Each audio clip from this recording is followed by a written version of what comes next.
uma campanha meio bagunçada como essa campanha que a gente está vendo agora em São Paulo? Total. Então, assim, de fato, fica um clima um tanto mais tenso quando a gente vai falar sobre o que rolou. Especial, por exemplo, uma das coisas que eu não gostaria de te perguntar e que eu vou ter que te perguntar é: um cara com 67 anos saiu do ponto que ele tava pra ir dar na cara do Pablo Marçal, cara. E esse cara é tu. O que tu sentiu ali na hora? Senti vontade de ter completado a façanha. Eu só me arrependi de não ter subido lá e enchido aquele cara de porrada. Tu ia arrumar um problemaço, pô. Não, mas não me interessa a questão do problema. Né? É o seguinte, eu sempre respeitei as pessoas até o momento que eu sou desrespeitado. A partir do momento que você é desrespeitado, só que acho que o caso do Pablo Marçal vai além do desrespeito pessoal aos outros candidatos.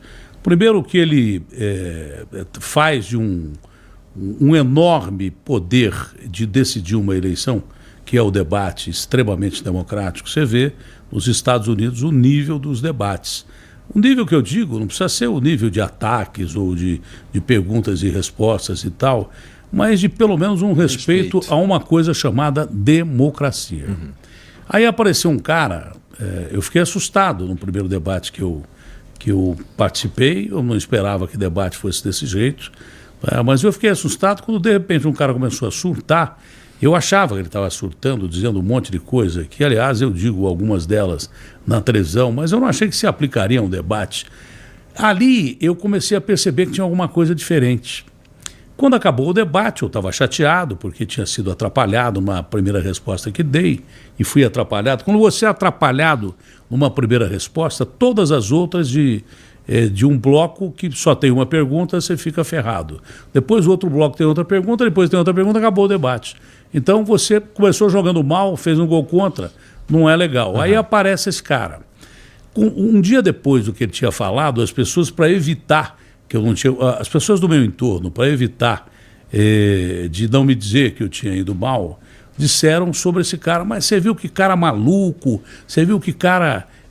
completamente fora de qualquer preceito democrático e tal. Todo mundo começou a comentar esse cara. Eu falei: não sei, eu não sei porque nós estamos vivendo uma eleição completamente atípica e diferente. Hoje a internet, o virtual é importante. Eu não sei se o que esse cara falou ali é conversa de boteco ou conversa para fazer alguma coisa. Eu nunca ouvi falar de corte em televisão, a não ser Elise Matsunaga, que matou o marido e cortou várias vezes. Eu não sabia o que era corte. Mas eu não sabia que o cara montava um programa com todos os detalhes, para que ele montasse do jeito que ele quisesse, fizesse dos outros 4 candidatos atores passivos desse circo de horrores, ridicularizados e cortando só o que ele queria, muitas vezes ofendendo ou fazendo brincadeira. Chegaram até a gozar minha gagueira, como se não tivesse proposta. Não é, eu sou gago. Desde que eu nasci eu sou gago. De vez em quando eu sou mais gago do que o normal.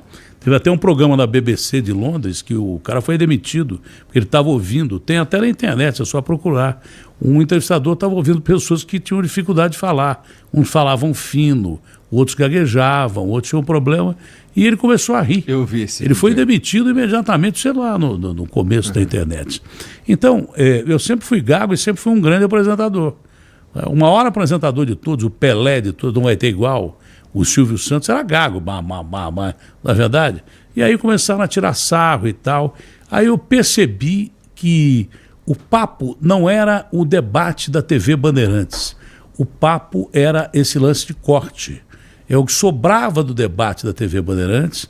Claro que as TVs abertas continuam tendo importância, e muita importância, mas o cara faz o programa que ele quer, desvirtua do jeito que ele quer. Podia até fazer isso, né? Porque a lei permite, eu vou chegar lá, mas sem desrespeito, sabe? Podia fazer isso dentro de uma certa ordem. É que o cara é mau, o cara é bandido, ele é bandido de carteirinha. Ele foi condenado, só não cumpriu prisão porque fugiu para os Estados Unidos. Ele era o cara que pescava os dados virtuais e passava para quadrilha de banco lá em Goiás. Foi condenado a 4 anos e 9 meses, acho que é isso. O Ricardo Nunes acho que mostrou a condenação dele. Dele não, Ricardo, que pode sair a qualquer momento. Ele está na máfia do Pablo Marçal hoje. Então, o lance é o seguinte: esse cara, ele chutou a democracia ali. Num primeiro momento, a imprensa apareceu indignada. Depois me parece que a imprensa percebeu que os cliques do cara davam resultado nos sites dos grandes jornais e tal, e começaram a dar um espaço para o cara, parece que negativamente, mas trouxeram esse cara que era conhecido no mundo virtual para o mundo real, o mundo da televisão. Porque a televisão, nessa transição para a internet, continua tendo a sua força. E ela tem uma força popular imensa. Uhum. Como a internet tem força em todos os sentidos, a televisão continua tendo... A televisão está para a internet como o rádio esteve para a televisão. Isso do meu ponto de vista. Trouxeram esse personagem para o mundo real. E o cara está aí. E o cara tem possibilidade de ganhar a eleição. Ele tem possibilidade total de ganhar a eleição. Esse é o medo que eu tenho. Porque o cara é um mané. Entendeu? Ele não ouve. Ele usa o debate sem ouvir pergunta de ninguém, sem ouvir... não dá uma proposta, apresenta uma proposta de teleférico que não fala mais nada, e ele vai com os cortes preparados. Agora eu sei o que é corte. Vai com os cortes preparados para fazer o programa dele. Injusto. Eu, conversando com a Tabata algum tempo atrás, eu fui o primeiro cara a dizer o seguinte: por que eu, profissional de rádio e televisão, jornalista e radialista, porque eu tenho que me afastar 4 meses da minha função, né? E não posso falar na televisão, no meu programa, perco 4 meses de programa, e o cara que é um comunicador, você pode não se definir como um jornalista, mas você hoje é um dos grandes comunicadores do Brasil, porque isso aqui é comunicação absolutamente pura, absolutamente devidamente pura, atingindo um público excepcional, um público que tem alguns imbecis, tem, de fato tem alguns imbecis, mas a maioria é de médico que sabe o que fala sobre uma cirurgia, a maioria é de delegados que entendem de segurança, a maioria é de garis que sabem o que é varrer uma rua, a maioria é de porteiro que sente o drama de quem vai entrar num prédio para te roubar, a maioria é de gente que quer conversar e se inserir no contexto como no mundo normal. A televisão era mais ou menos uma coisa que te alienava disso. Eu acho importante a chegada da internet para isso. Se você desvirtua um meio como esse, e a lei não percebeu isso, a lei tinha que ser mudada. Da mesma forma que eu me afasto do meu trabalho para, de repente, participar de uma eleição, esse cara que diz que ficou bilionário, virou o Trump, ele mesmo falou, tentando desmoralizar os outros candidatos, que ele tinha ganho mais dinheiro que qualquer um ali, pô, coitado desse cara, dinheiro eu não vou ficar dizendo que é ruim, porque vão dizer que eu sou demagogo, mas eu estou cagando mesmo para dinheiro, tanto que eu fujo de dinheiro. O dinheiro me procura, mas eu sei mais perder do que ganhar. O lance é o seguinte, esse cara não poderia, nem ele, nem ninguém, se candidatar com o programa dele no ar, no meio de comunicação, que hoje é tão importante quanto a TV, quanto o rádio. Por que eu tenho que me afastar? Né? E de repente ele pode usar a televisão para fazer a propaganda que ele quer. Hoje o mundo está falando do Alexandre de Moraes e do ex, não é verdade? Porque falta de liberdade de expressão e tal. Isso é um problema que não vem ao caso, que nem interessa discutir aqui. Se quiser discutir, tudo bem, mas acho que não interessa.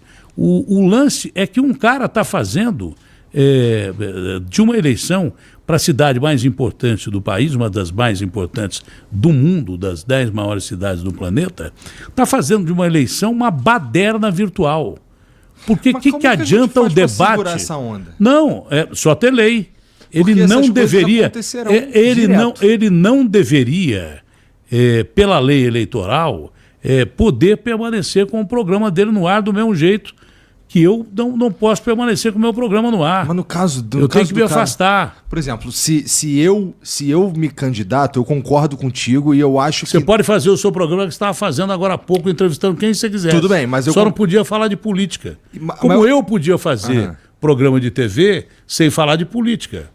Essa é a minha modesta opinião. Porque eu deixei de ter a arma da comunicação, entrando nos locais que eu sempre entrei, e o cara usou exatamente na antítese do que a gente está falando, ao contrário do que a gente está falando, o cara usou o programa dele para fazer isso. E não tem volta, porque o primeiro debate foi importante, até agora os debates foram importantes, e até agora, até cortarem o barato do cara, ele continuou a fazer isso. Então, foi desproporcional. Para essa eleição, dá tempo? Não dá tempo, mas para as outras eleições eu acho que a justiça eleitoral tem que ser refeita. Como o Código Penal tem que ser refeito, não se adequa ao país, a justiça eleitoral tem que refazer as leis para uma eleição. Se é para um, tem que ser para o outro. Ou libera para todos, ou não libera para ninguém.